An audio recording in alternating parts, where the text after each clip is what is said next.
Hai, halo, selamat datang kembali di channel saya. Pada video kali ini, saya akan memaparkan hasil pelatihan saya sebagai calon guru penggerak.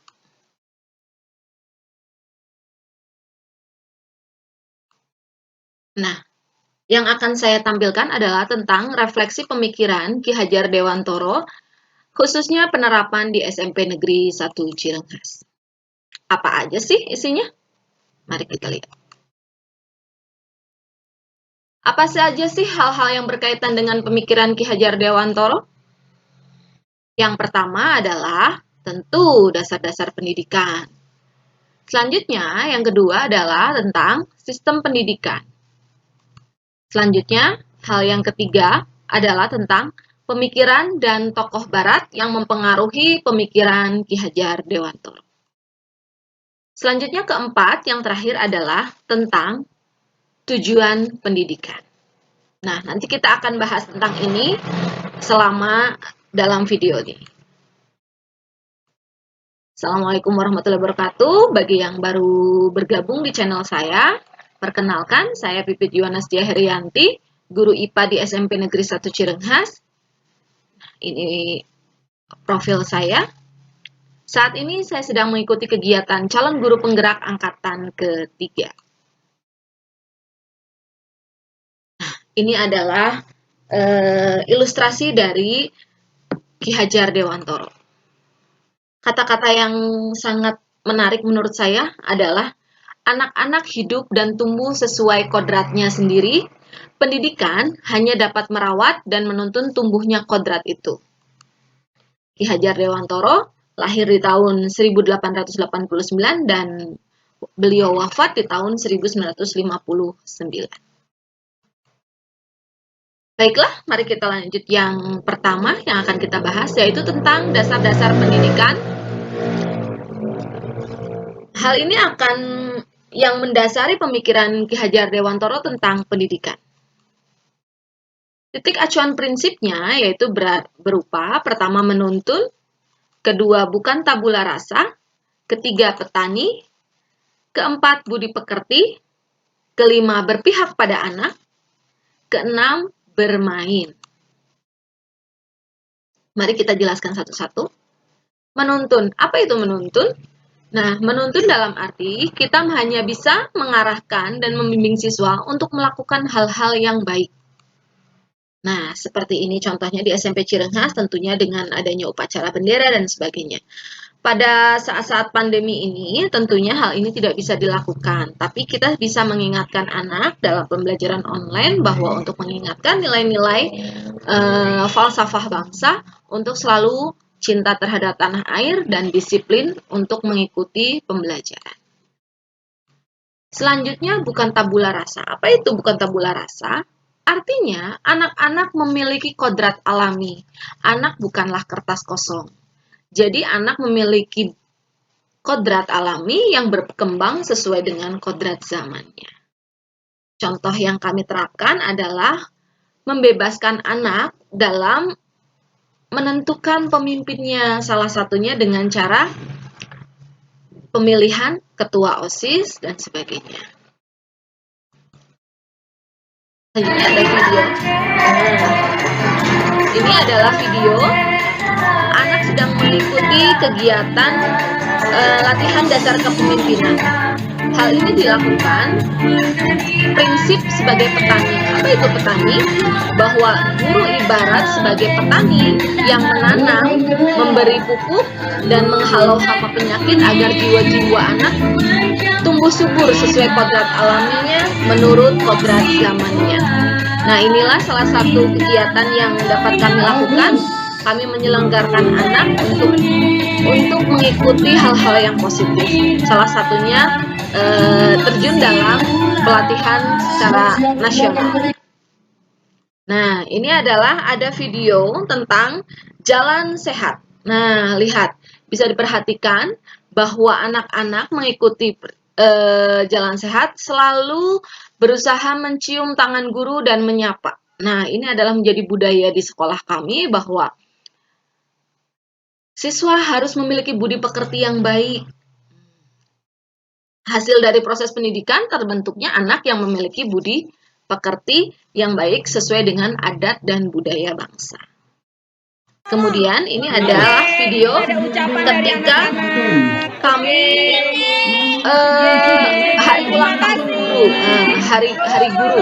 Anak-anak memberikan kami apresiasi terhadap rasa cintanya kepada kami para guru-guru, dan ini mencerminkan bahwa anak merasa dicintai oleh kami dan mereka pun mencintai kami. Jadi kami menyelenggarakan pendidikan yang berpihak pada anak, yaitu proses pendidikan menempatkan anak bukan hanya sebagai objek, namun juga sebagai subjek atau student center. Nah, ini ada video. Nah, ini anak-anak sedang mengikuti kegiatan pramuka. Nah, dengan bermain-main, diarahkan, dan sebagainya. Maka, dasar pendidikan yang selanjutnya itu bermain, bahwa anak mengikuti pendidikan dengan rasa gembira, bermain, dan sebagainya. Menciptakan suasana belajar dengan menyenangkan. Nah, apalagi di alam terbuka kalau untuk pramuka. Ya. Nah, ini ada video yang dibuat oleh siswa, wujud cinta anak-anak terhadap sekolah. Video tersebut dibuat oleh siswa sebagai wujud cinta terhadap lingkungan sekolah yang mereka merasa aman dan nyaman tentu, sehingga mereka senang untuk belajar dan selalu bahagia berada di sekolah. Selanjutnya yaitu sistem pendidikan. Ki Hajar Dewantoro, sistem pendidikan yaitu sebuah metode yang dilakukan untuk mewujudkan pemikiran Ki Hajar Dewantoro. Ki Hajar Dewantoro menganjurkan sistem Among.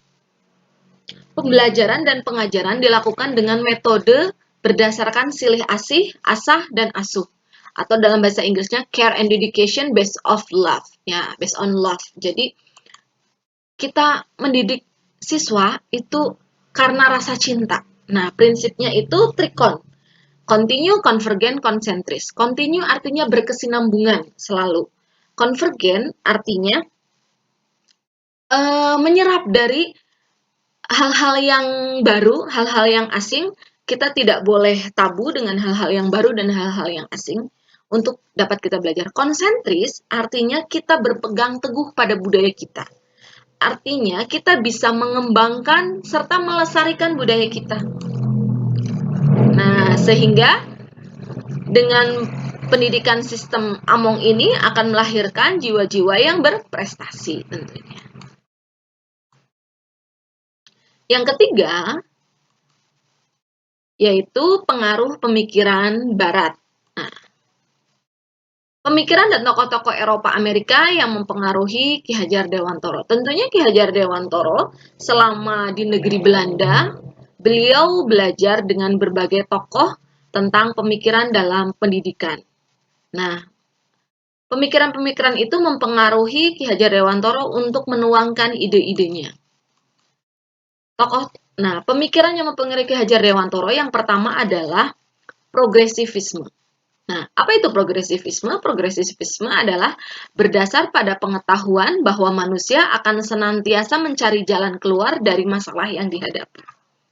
Nah, cirinya adalah pendidikannya tidak otoriter, kemudian berpikir dan bertindak merdeka. Sehingga diharapkan siswa merasa senang. Nah, ini adalah gambaran siswa gembira setelah menyelesaikan tugas. Nah, mereka mengekspresikan itu.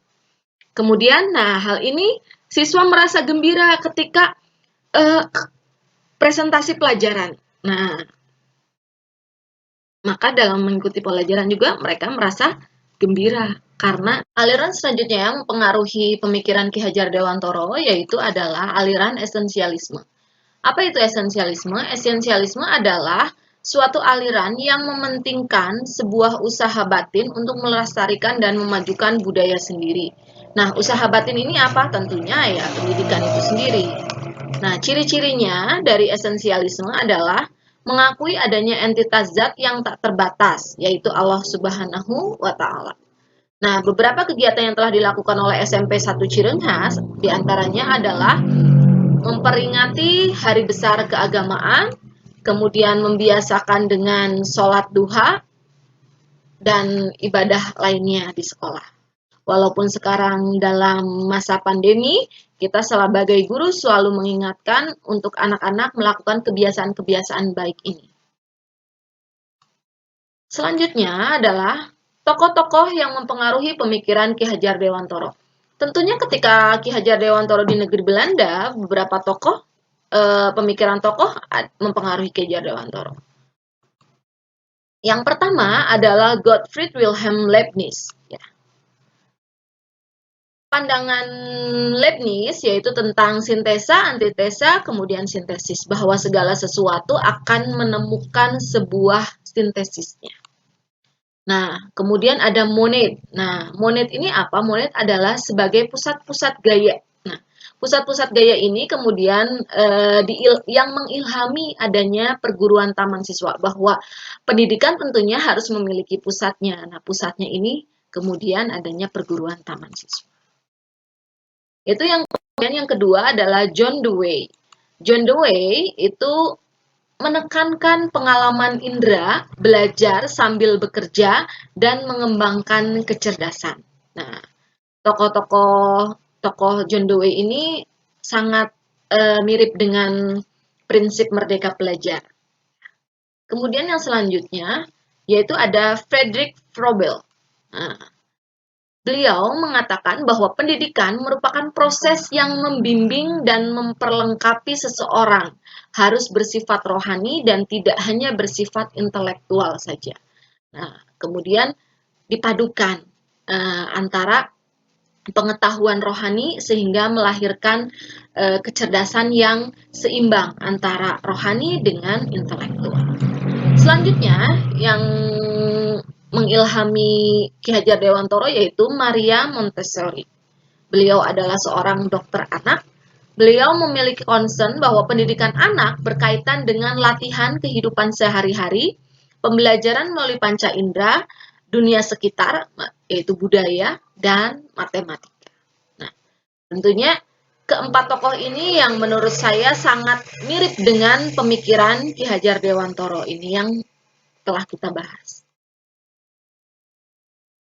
Yang keempat, yaitu tujuan pendidikan. Nah, tujuan pendidikan ini berkaitan dengan visi yang ingin dicapai di masa yang akan datang sebagai hasil dari proses pendidikan. Apa saja sih tujuan pendidikan? Menurut Ki Hajar Dewantoro, bahwa tujuan pendidikan adalah sebagai tuntunan dalam hidup tumbuhnya anak-anak, menuntun segala kodrat yang ada pada anak-anak agar mereka mencapai keselamatan dan kebahagiaan setinggi-tingginya, baik sebagai manusia maupun sebagai anggota masyarakat yang berbudaya. Nah, kalau kita bandingkan dengan tujuan pendidikan nasional menurut Undang-Undang Nomor 20 Tahun 2003 tentang Sistem Pendidikan Nasional, tujuan pendidikan menurut Ki Hajar Dewantoro tentunya tidak berbeda jauh dengan tujuan pendidikan nasional kita, yaitu pendidikan nasional berfungsi untuk mengembangkan kemampuan dan membentuk watak serta peradaban bangsa yang bermartabat dalam rangka mencerdaskan kehidupan bangsa, bertujuan untuk berkembangnya potensi peserta didik agar menjadi manusia yang beriman, bertakwa kepada Tuhan Yang Maha Esa, berakhlak mulia, sehat, berilmu, cakap, kreatif, mandiri, dan menjadi warga negara yang demokratis serta bertanggung jawab. Tentunya tujuan pendidikan ini adalah hasil yang ingin kita raih sebagai wujud dari tujuan nasional kita, yaitu mencerdaskan kehidupan bangsa yang tertuang di dalam pembukaan Undang-Undang Dasar 1945. Nah, inilah gambaran dari sekolah kami yang selalu siap sedia terhadap segala perubahan dan siswa melakukan kegiatan pembelajaran dengan menyenangkan. Sekian dari saya. Terima kasih. Wassalamualaikum warahmatullahi wabarakatuh.